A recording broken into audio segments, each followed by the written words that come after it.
Welcome to Journaling with Nature, the podcast for those who want to turn curiosity into wonder, a pencil sketch into a rabbit hole of discovery, a moment of stillness into a life full of joy. I'm your host, Bethan Burton. Let's open the pages of our nature journals and explore this world together. Hello, this is episode 129. Before we get into it, I'd like to give a big shout out to all the folks who support this podcast on Patreon. Your support makes this project possible and I appreciate it so much. If you would like to join the Patreon family and support the podcast for as little as $1 per month, please do check out the show notes where you'll find the Patreon link. It means a great deal. So today is another prompt episode. And I want to talk about something that I've been playing with in my journal lately, which is hand lettering. During International Nature Journaling Week, I did a journal page for each prompt, and on a few of the days, I included big, bold lettering for the title. Visually, I think the pages that have interesting lettering catch my attention more than if the title is small or if there's no title at all. A title can be a wonderful way to summarize what's happening on a page. It could be just one word or it could be a sentence to summarize things. One day I went out with my family to a local creek and we were picking up nature treasures and exploring the riparian area. And it was such a lovely afternoon and I did a nature journal of all the little things that I had picked up. Some small shells, a piece of bark, some leaves, a seed pod. And I wrote a little bit about each thing that I found and also a little story about the family. And then as a title, I wrote Afternoon Exploration. It's just 2 words, but it summarized the experience. And when someone looks at the page, immediately they have an idea about what it's all about. Without the title, it would just be a collection of pictures and descriptions. I think a title really brings it all together and highlights the story of the experience. My dear friend Amy Kirkbright, who is a nature journal educator down in Melbourne, teaches that a title is one of the essential things to put on a page, to unify it, to capture important information, along with metadata.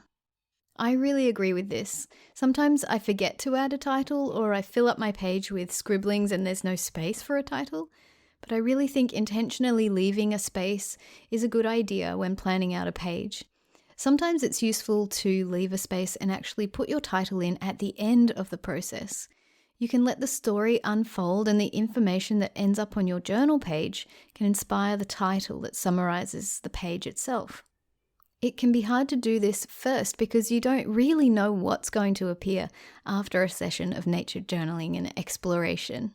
That's why just leaving a space and doing it at the end, maybe even at home later if you're journaling in the field, can be a really good way to go. I am by no means an expert on hand lettering. I've never taken a course about it or done any formal learning, but I think it's really fun to explore. One thing I do is to do an online search and I type in hand lettering alphabet. When you do this, you get a lot of examples of different letters which you can copy into your journal. I like to choose a font that seems to match my subject. So if I'm journaling rocks, I would choose like a bold, blocky font. Or if I was journaling something flowing like water, I could choose a font that was more free. One thing that I've been experimenting with is letter stencils. I found a book of stencils in a charity shop a couple of years ago, and when I was doing my pages for International Nature Journaling Week, I pulled it out and used some of the stencils for the first time. It was a great way to create bold letters really quickly and easily. Another way to make letters quickly is by using letter stamps. I have a set which is quite small and they stamp out lowercase letters. I used the stamp set for my page for the first day of International Nature Journaling Week. I like the effect, but I think the letters are a bit too small for a title, and I prefer the ones made by the stencils. You could get a stencil set of different fonts and also upper and lowercase letters. It's a lot of fun to play with the stencils. You can also alter them by adding your own flourishes and changing them a little bit. Sometimes I look at different hand lettering alphabets for inspiration and then I make my own versions of them and alter them in my own style, depending on the page that I want to create. One thing that I haven't done too much in my journal, but I have seen examples of it and I love what people create, is the idea of turning the letters of your title into something that reflects what's on your page. The journaler that comes to mind for this is Western Australian nature journal educator and YouTuber Kim Lepere. Kim creates titles that link in with her subject, so if it was a spider, the legs of the spider would form the letters, or she did one page exploring rosemary and the letters themselves looked like they were made out of the leaves from a rosemary plant. Another thing you can do is to make letters wrap around a shape. They don't always have to go straight across your page. You could have half the title going up the left side of the page and the other half across the top. Or you could have the title curving around a circle shape if you were journaling about something that was round, like a fruit.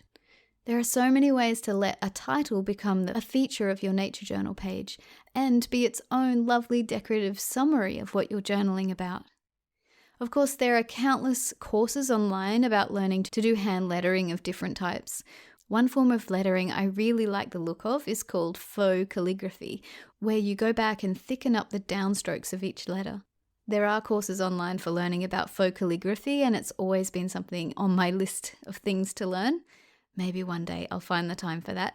Back in 2021, for International Nature Journaling Week, artist Tim Pond did a workshop called Fill Your Page with Hand-Drawn Letters.